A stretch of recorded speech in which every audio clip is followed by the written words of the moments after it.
morning. This is Lucas from SS Humanity. Hey Lucas, this is Monica. I'm in Ancona and I'm ready to board the ship. Sure, so at the moment the vessel is just outside of the port of Ancona, and we have the pilot on board to navigate the ship into the harbor now. Fantastic, so I'll start heading to the port. Thank you very much. Thank Perfect. you. All right. Bye. Bye-bye. Thank you. Bye-bye.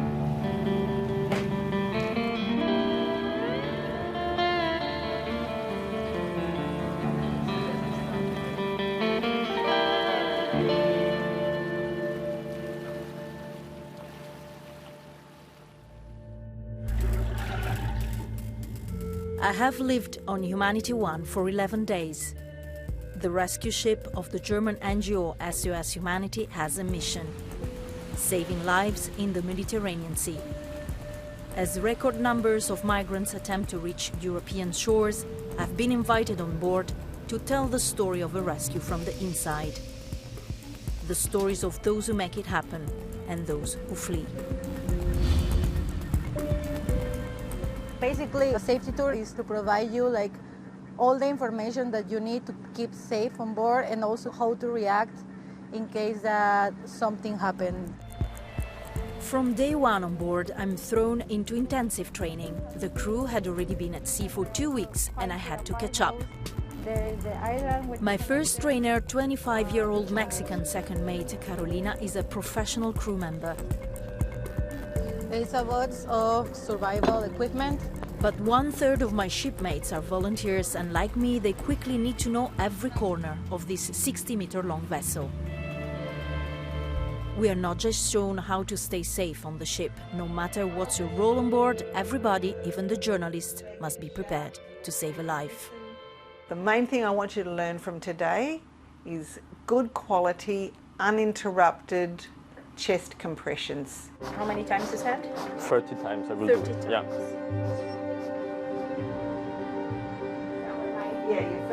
An Australian doctor, an Austrian paramedic and an American midwife are part of the medical team on board. They are all volunteers. There are 13 nationalities of highly skilled professionals on board, organized into 4 teams: the medical, the maritime, the communications and the care team. The latter makes sure that survivors aboard are assisted and protected. È dal 2015 che viaggio fra vari confini come volontaria all'inizio. Dopo l'esperienza di vari anni in Grecia, al confine con la Turchia, ho sentito il bisogno di capire un po' meglio anche il confine del Mediterraneo centrale, e come antropologa ritengo che sia veramente importante prendersi cura di queste persone in modo concreto. The first person I get to know well is Anne. She's always had my back. There might be my roommate inside. Hello, Hello. Monica. Hello, Anne.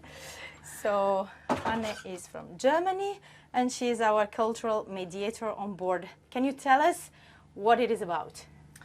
So a cultural mediator is mostly involved in all situations where the crew would need translations, or also in general for communication between the crew and the rescued people, but also between the survivors themselves.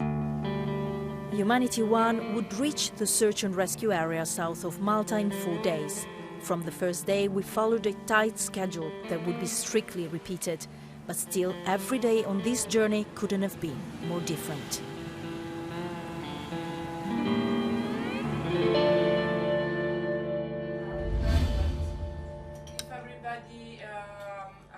Breakfast at around 7 with a morning meeting at 8 is how the day starts on our journey to the search and rescue area. That's when we learn what's planned for the day. We are about to go into the area of operations again. So today is really the last full day where we can have different jobs done to do the life jackets back into the bags. Humanity 1 is heading southwest of Malta in an area not currently covered by other rescue ships. It can be called to intervene upon a notice from national or international authorities or information provided by a well-known network of NGOs.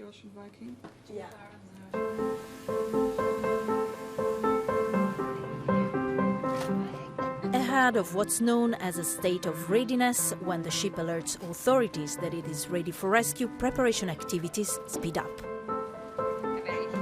Là, on se prépare pour la seconde patrouille. Donc on est en train de réarmer tous les bateaux de secours. Stamattina sono lavori un po' più fisici perché stiamo preparando tutte le stazioni, diciamo, di ricerca e soccorso che abbiamo a bordo della nave, quindi tutti gli equipaggiamenti che ci servono per eventuali operazioni in zona di ricerca e soccorso. Viviana is the head of search and rescue operations. She decides how to plan the rescue, how to approach the boat in distress, and what equipment to employ. She is a seafarer and specializes in human rights at sea. Io sono siciliana, quindi sono una persona che sono veramente nata e cresciuta a mare. Inizialmente lavoravo con i rifugiati richiedenti asilo sui campi. Mi dava tanta rabbia il fatto che questa tragedia umanitaria si stesse verificando proprio davanti ai miei occhi, quindi questa è stata la spinta iniziale.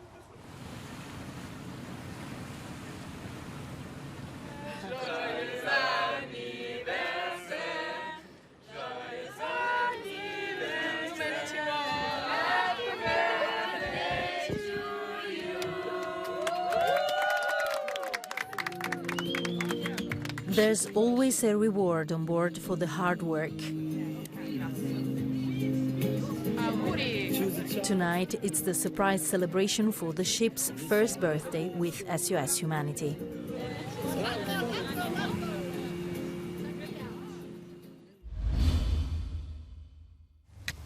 It's 6 a.m. and I don't want to wake up my roommates, but I haven't slept that well. Last night it was the first one we could have had a rescue, and I wasn't very reassured if we had to, because it happens in pitch black. But anyway, we haven't had any rescue, and let's see how it goes today. 5 days into our journey, we wake up navigating across the deadliest migration route towards Europe, the central Mediterranean route. Humanity 1 entered the search and rescue area at night. The mission is now in a new phase. Every crew member participates in the lookout. We are looking for anything unusual, like little tiny spots on the horizon, or anything shiny. Radars cannot identify little boats, and many of the rescues are still triggered by lookouts. Since 2014, over 22,000 people have died or gone missing trying to cross these waters, stretching from North Africa to Italy and Malta. This year, departures from Tunisia went up sixfold compared to 2022. Arrivals in Italy have skyrocketed, but more people are also dying.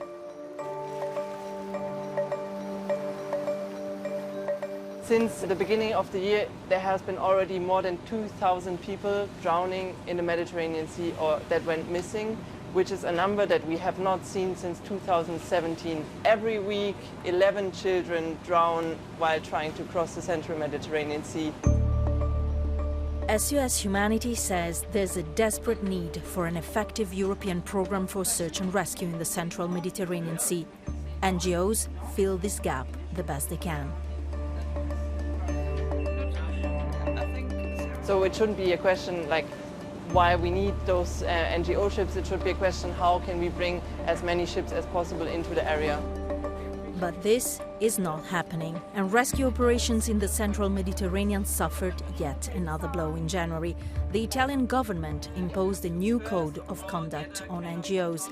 Civil rescue ships are fined or detained if they carry out more than one rescue at a time, and they are often assigned a distant port of safety for disembarkation. NGO ships are sent far north to northern Italy, sometimes to ports 1,400, 1,600 kilometers away, which keeps us out of the area of operation for days on end, which doesn't make any sense because we know from the Italian Coast Guard that they are overwhelmed. We know that there are numbers of departures rising. So why are we kept away from the area of operation where we could help as a well-equipped rescue ship? The hours go by. The team is ready, but nothing happens. Anything? No ships, no other ships, no fishing gear. One or two birds, that's all. The first day of lookout ends with no rescue and a growing frustration among the crew, worried that the mission might end without a rescue.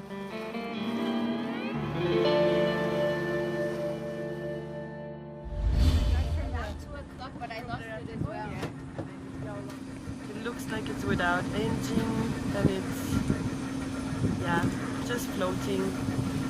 It's quite sad. Small wooden boats keep appearing on the horizon on our second day of lookout. There is something sinister about it. They're all empty, abandoned to the elements. It can be that the boats were intercepted and that the people were forced back into the country where they tried to flee from. It can also happen, of course, that a boat has capsized and that people vanished, so we don't know in the end what happened. Humanity One keeps on navigating international waters near the Tunisian coast for the whole day. There are signs suggesting grim scenarios all around, but no boats in distress. The crew is increasingly convinced there won't be any rescue.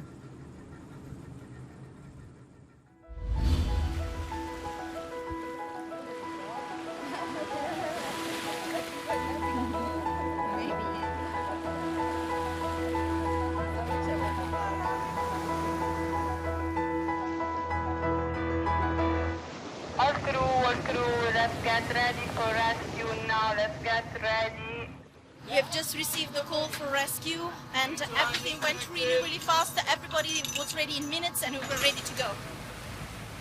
I participate in the rescue on one condition: not showing the faces of the migrants for issues of privacy and protection.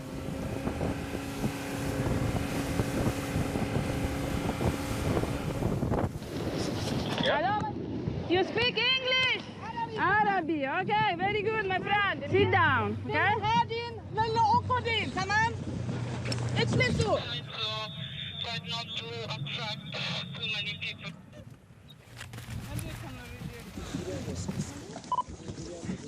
Wait. No, my friend, sit down, everybody. Sit down, okay? Sit down, please. Very good.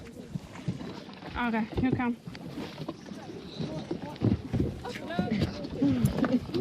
Wait, sit down here.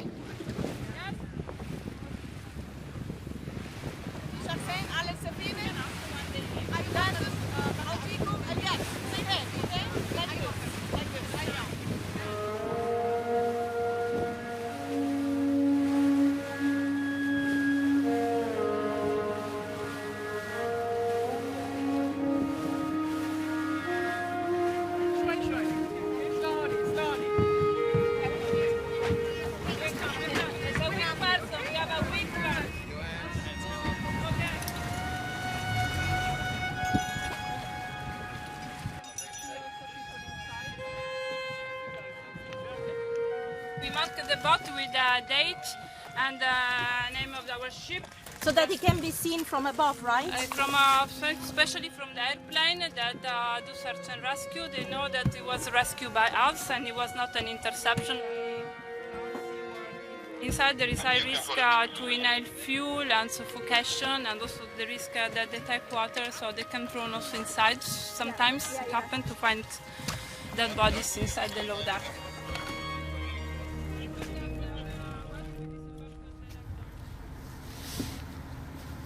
What really hit me most were these looks of the people we met. They were really scared. Yeah, I think I need some time to go through the whole thing.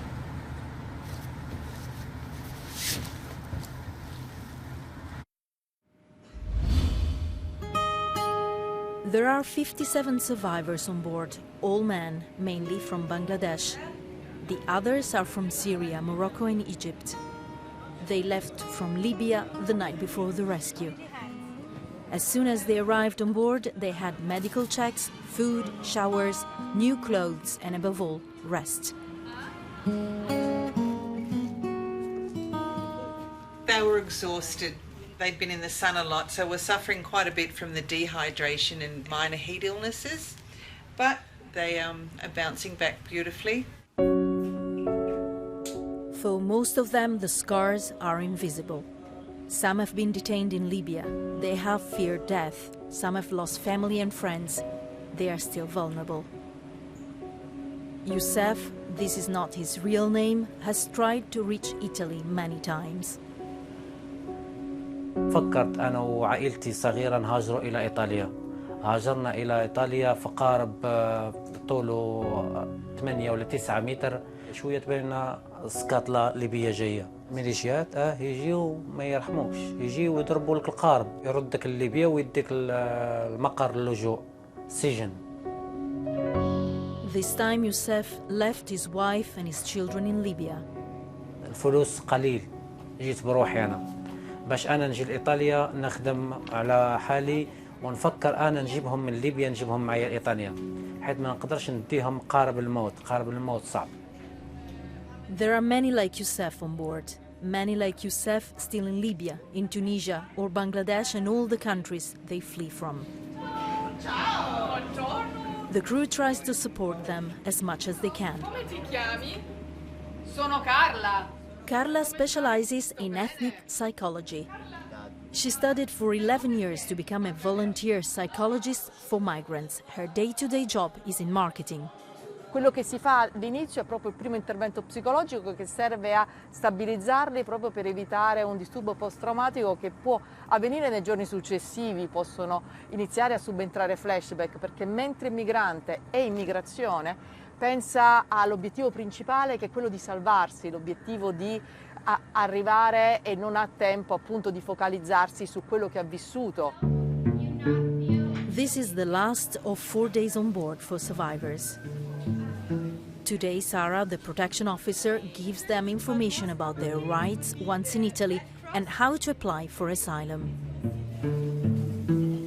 In Europa, in Italia, ad oggi non esiste una legge che tuteli un certo tipo di migrazione, che è la migrazione di povertà, la cosiddetta migrazione economica, ma anche la migrazione climatica, cioè le persone che lasciano il proprio paese perché non possono, per esempio, coltivare il loro terreno per via di siccità, e quindi queste persone spesso non sono tutelate e spesso ricevono un rigetto alla loro richiesta d'asilo.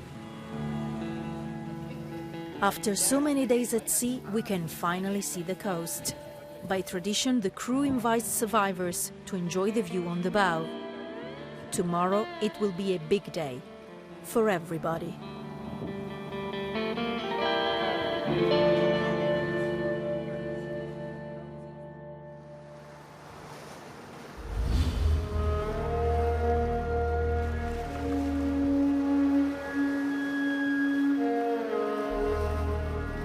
We are in front of the port of Livorno. We are waiting for the pilot to escort us in. It's very weird to see all these ships around and to see the land after so many days at sea. It even smells different. I can't even explain. We traveled for 4 days across 1,000 kilometers from the rescue location to the port of safety.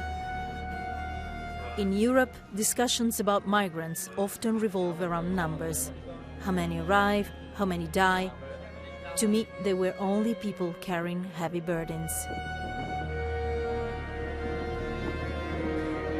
Some have traveled for years to get to this point.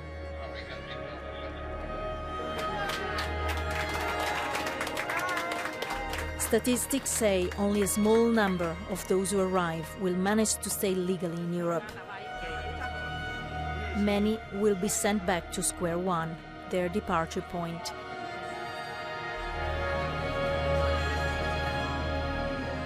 Humanity One is ready to leave again to rescue other migrants fleeing from poverty, wars and desperation, a never-ending cycle.